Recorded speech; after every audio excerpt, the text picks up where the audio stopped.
Hi guys, this is Skittflash here, and welcome back to Let's Play Mega Man Battle Network 5. Now, in between parts, I was grinding for chips in order to do the program advances, which we will be doing this part, and I accidentally ran into Medi Beta over at End Area 4, around there, so I'm just going to record her, me beating her, that is.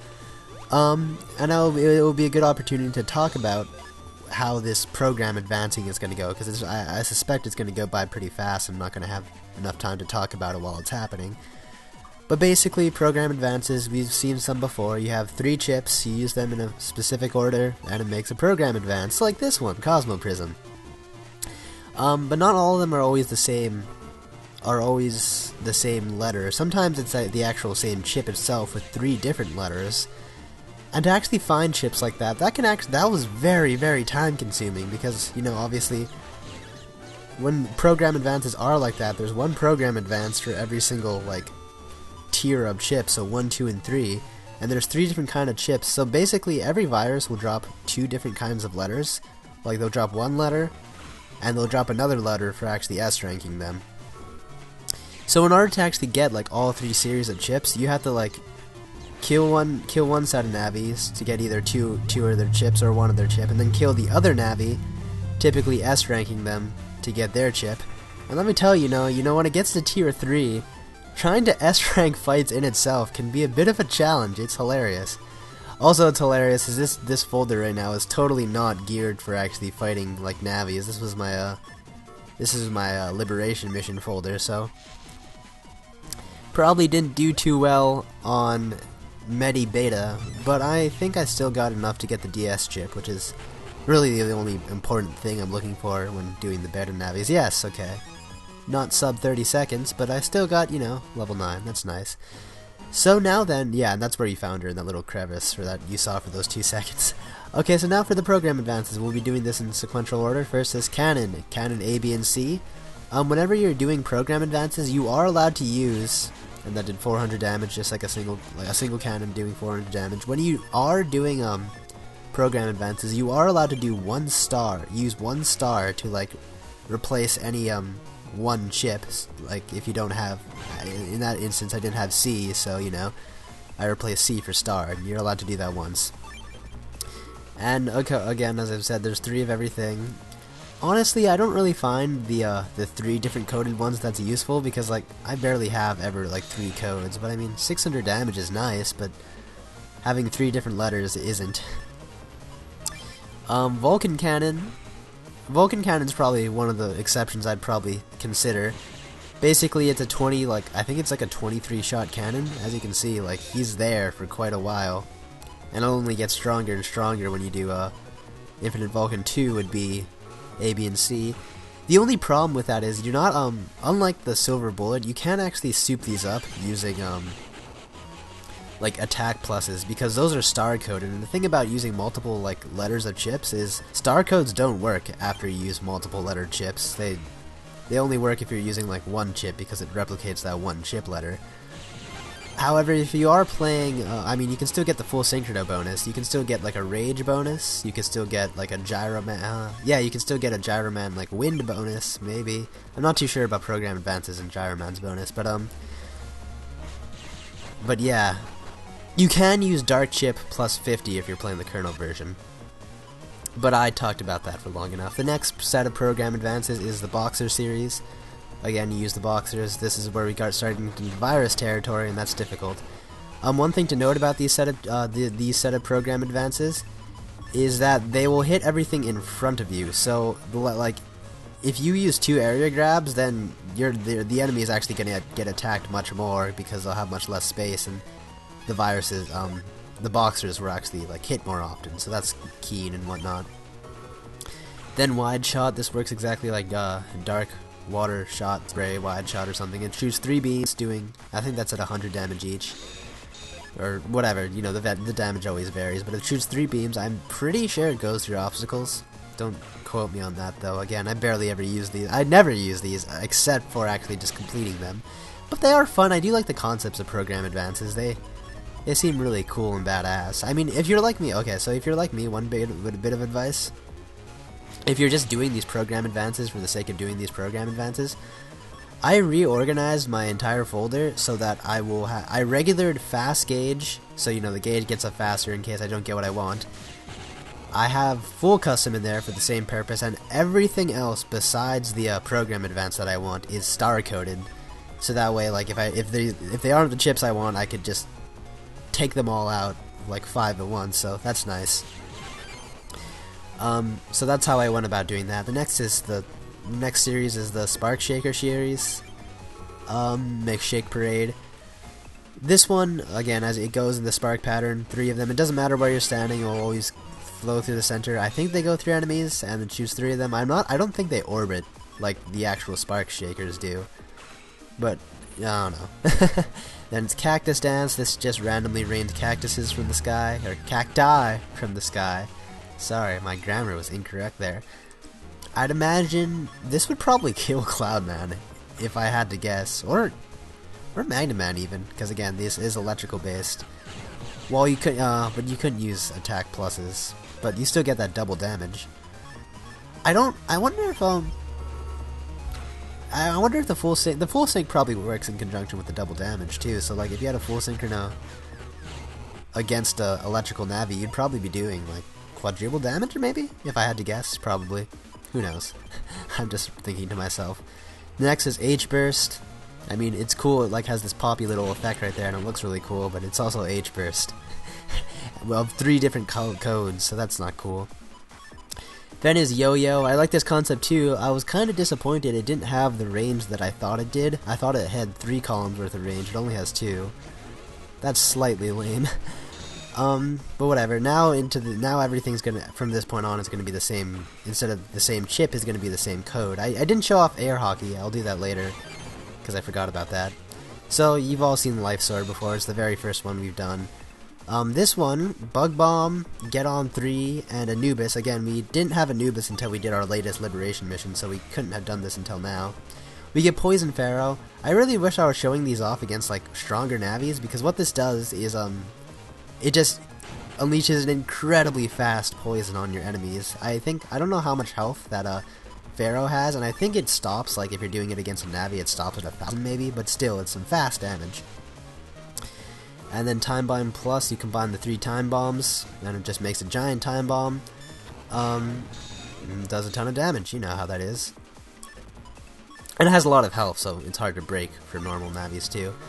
Then Anti-Damage, this one's a really good chip. Again, it's multiple hit, and you can actually use like attack pluses on these guys. It shoots 10 shurikens, I think, of 70 damage, so that's nice. Again, some of these are just formalities, just to show everything at once, because we've seen Cosmo Prism millions of times by now.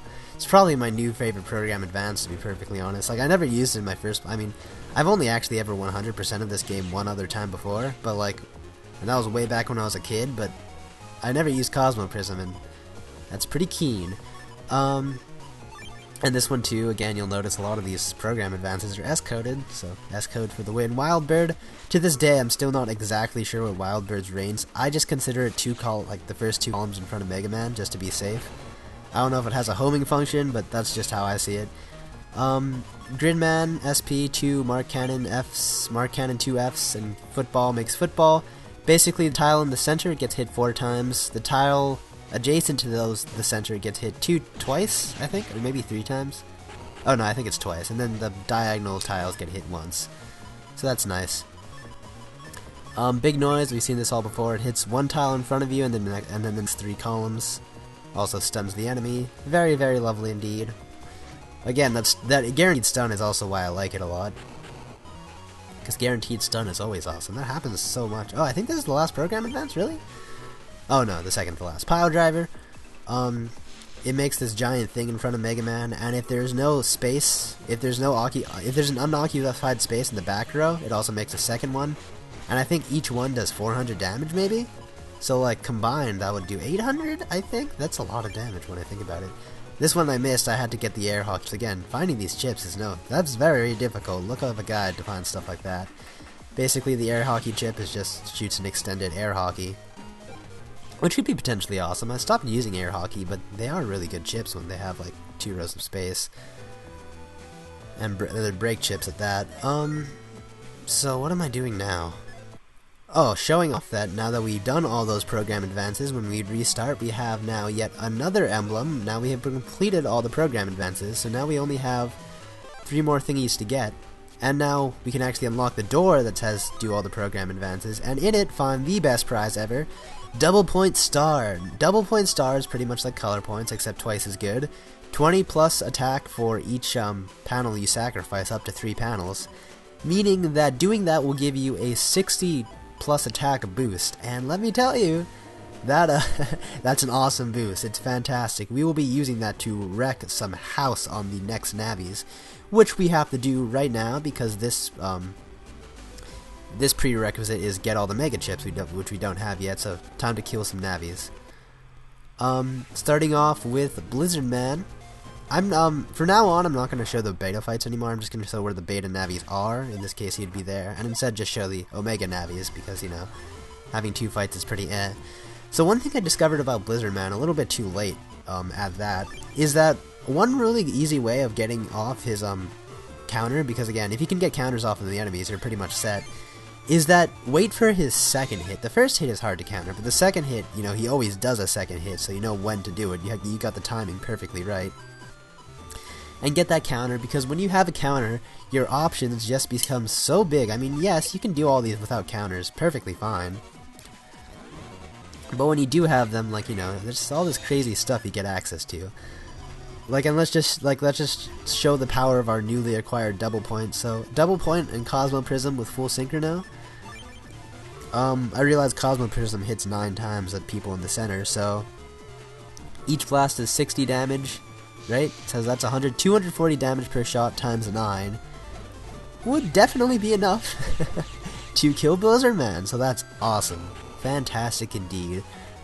Sadly I was 91 milliseconds off, so... Why did they call them milliseconds when really that, like, marks the 100th place? It'd be like centiseconds, but that just doesn't sound right. But whatever. Here's Cloudman Beta, and Cloudman Omega. So, as I was saying, getting full synchrono attacks is pretty important. However, if you are a noob like me, there are plenty other ways to get creative with getting that ×2 boost, and this is one of them. If you're playing Team Protoman, and that's using the gyroform. Basically, one feature about the gyroform is that if you use a wind chip while in gyroform, your fan starts spinning, and when your fan's spinning, the next air chip or the next non-dimming, which means non-time freezing, normal chip will get a ×2 boost, just like the full synchrono. So with that in mind, we can just, well, sadly the cloud got in the way, but we could almost just insanely just wreck Cloudman in one fell swoop. Luckily we even, what am I doing? Oh, I guess that's just backup plan in case it doesn't kill. Although I'm trying to think, 9 times, 90 times, wait. What would the damage be? It's 90 times 9, right?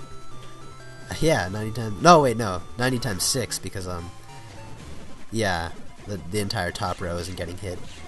So that was exactly the amount of damage I needed to kill him, so I kind of got lucky there. What was my time? Sub 10, which is all you need. Again, sub 10 yields you the maximum power. Sadly, I don't use Cloudman anymore, so that's kind of funny. Napalm Man... Okay, Napalm Man is my new least favorite Navi because this fight was a bitch. This is where you find his beta form, by the way. As a piece of retrospective advice, I highly recommend bringing some invisibles to this fight because this fight is just such bullshit. So one main thing is the Vulcan Cannon pretty much doesn't work in this fight. And it's because of these little things that he summons that just get summoned throughout the field. His Vulcan shots. Basically, that offers him protection. And a lot of the times it hits me, which is absolute bullshit. But that protection is really horrible because, like, you know, Vulcan Cannon's kind of a slow attack. And while you're doing it, more often than not, a little Vulcan will come up. So that will, like, block him from getting hit. And it will also hit you. And once you get hit, you can't get an S rank anymore, pretty much. And it was insane bullshittery. Recording this footage took 30 minutes. I think, like, the longest, of any Navi. And it wasn't fun. It really wasn't. What am I waiting for?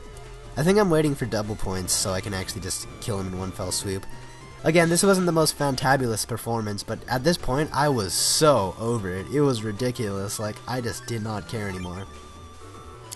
You think like wide shot? I usually have wide shot on my folder. I took that out. You think, you know, because he's fire based, the wide shot would be like, yeah, it's a no-brainer. It does double damage. However, because of those stupid ass things he just keeps in front of him at all time, you pretty much can't hit him with wide shot because, you know, it will hit the cannons and then it will disappear. And that's not fun. None of this was fun. What was my time? Okay, 23 seconds. I mean, I guess this is just a prime example of my standards are getting ridiculously high. Because when I played this as a kid, that would be fantastic, and now it's like, I'm doing so bad, but really, no, that's nothing to complain about. That's perfectly acceptable. So I'm sorry I didn't show off for search. Oh yeah. So my footage messed up when I was recording a Searchman for the first time, which is why I have Searchman in my deck at this point in time, and why I can't fight the beta now. So I just had to re-record Searchman, and I was pretty over just doing everything properly because of Napalm Man. So he moves, I think, 7 times before shooting a thing. One cool thing to do that I learned about him, so yeah, there's the max power Searchman. One cool thing that I learned about killing Searchman really quickly is the sonar shots that I just used. When he's shooting, if they hit a grenade, it will like make that sonar effect and stun him. So that's really cool. What's also really cool, what's also really cool is the Searchman ship. It does 75 at max. It does 75 damage per shot, and it shoots 5 times. I can't math it. That's 375 damage alone. So that's really, really awesome. Provided you don't miss, and I happen to miss a lot because I'm just an absolute pleb. Really? Why didn't I use the, well, I guess I got rid of double points, so, like, you know, anything that uses, like, you know, multi-hit attacks, just, that's the thing. I have a lot of things that can capitalize on the double points, but once I use one, like, all the other ones just kind of can become, like, somewhat useless. That's, I guess that's a hole in my, strategy, I suppose. And again, this was actually a pretty slow, this was a slow time for, Searchman. But again, at the point where I just finished killing, I actually just finished recording everything, including Napalm Man. Napalm Man just killed my enthusiasm. I really should have done that last, but yeah, so that's that. And what else is there to think about, or what else is there to say? Yeah, nothing else about Searchman. Searchman was kind of, I don't think you can actually counter him while he's shooting grenades.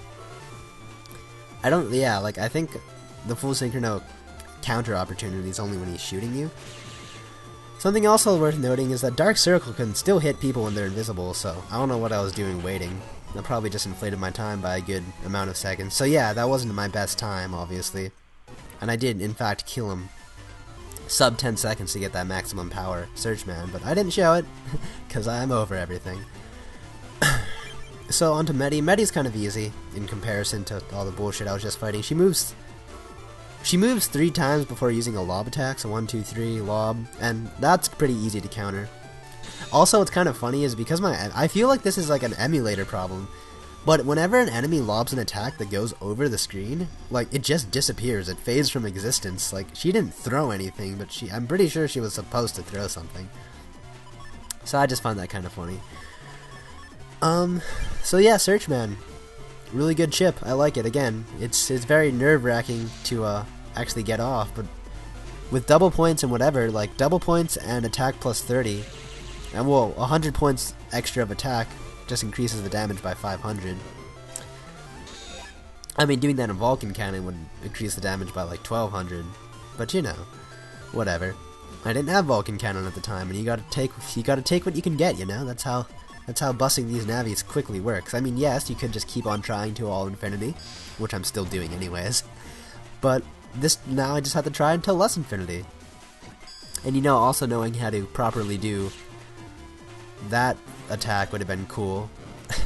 And not whiffing that would have been really cool. I was so pissed when that happened. I was so nervous when that happened. Luckily, I got so lucky by getting a Cosmo Prism. At this point in time, I was just mashing A. Because if I got hit, if that shot me, I wouldn't have gotten S rank, and I would have had to retry, and that wouldn't have been cool. So yeah. So new record, yay. So that was the last Navi. No, not quite. I wanted to re-kill Larkman just to get his best time. I killed him a long time ago just to get a Larkman SP in the first place, but now I want to maximize his time, and honestly that is really easy to do because Larkman is so easy to counter ahead. He moves 4 times and then he always goes into your row in order to hit you, so just shoot them, and then you literally have a counter. And again, when you have counters, you can just wreck house. With this, yay, double point, best thing ever. I swear to God. Oh, what's kind of funny though, what's kind of really funny, is that at this point in time, I actually replaced the Larkman. I replaced Larkman with Searchman at this point, so even though I have max power with him now, that's kind of useless because I don't use that chip anymore. Because I kind of realized the katanas that are necessary to actually do that program advances are kind of just useless. So I replaced them with whatever damaging chips that are easy to get full synchronized attack, or invisibles, yes. Once I come to my senses, I do pack my folder with invisibles. So here we are in Nebula Area 6. Now we're not going to actually do what we have to do here yet, but we do want to just waltz in, because in it is a secret area as we just teleported to, and in it is an unlocker, or a purple mystery data, which yields us Life Aura D. Life Aura D is a really cool chip. Basically anything under 200 damage just will not hit you. Well, like, you get a barrier that will not go away until it gets hit with something that does more than 200 damage. Which, if you combine with Sanctuary, means that anything that doesn't do 400 damage just will never hit you, and that's pretty awesome. I don't use it much, but it's a cool concept if you're really concerned about not dying. It's, as you can see, that was the last... I'm talking so fast. That was the last Mega Chip. And for getting all the Mega Chips, our prize is a Giga Chip, Holy Dream, which is 50 damage per every Holy Panel. So, again, in conjunction with Sanctuary, it can be pretty strong. So now we got all the Mega Chips. Cool. So in the next part, it might actually be the last part. We'll be doing the last thing we have to do in this game. Until then, this has been Skittflash. Hope you've enjoyed watching. Bye.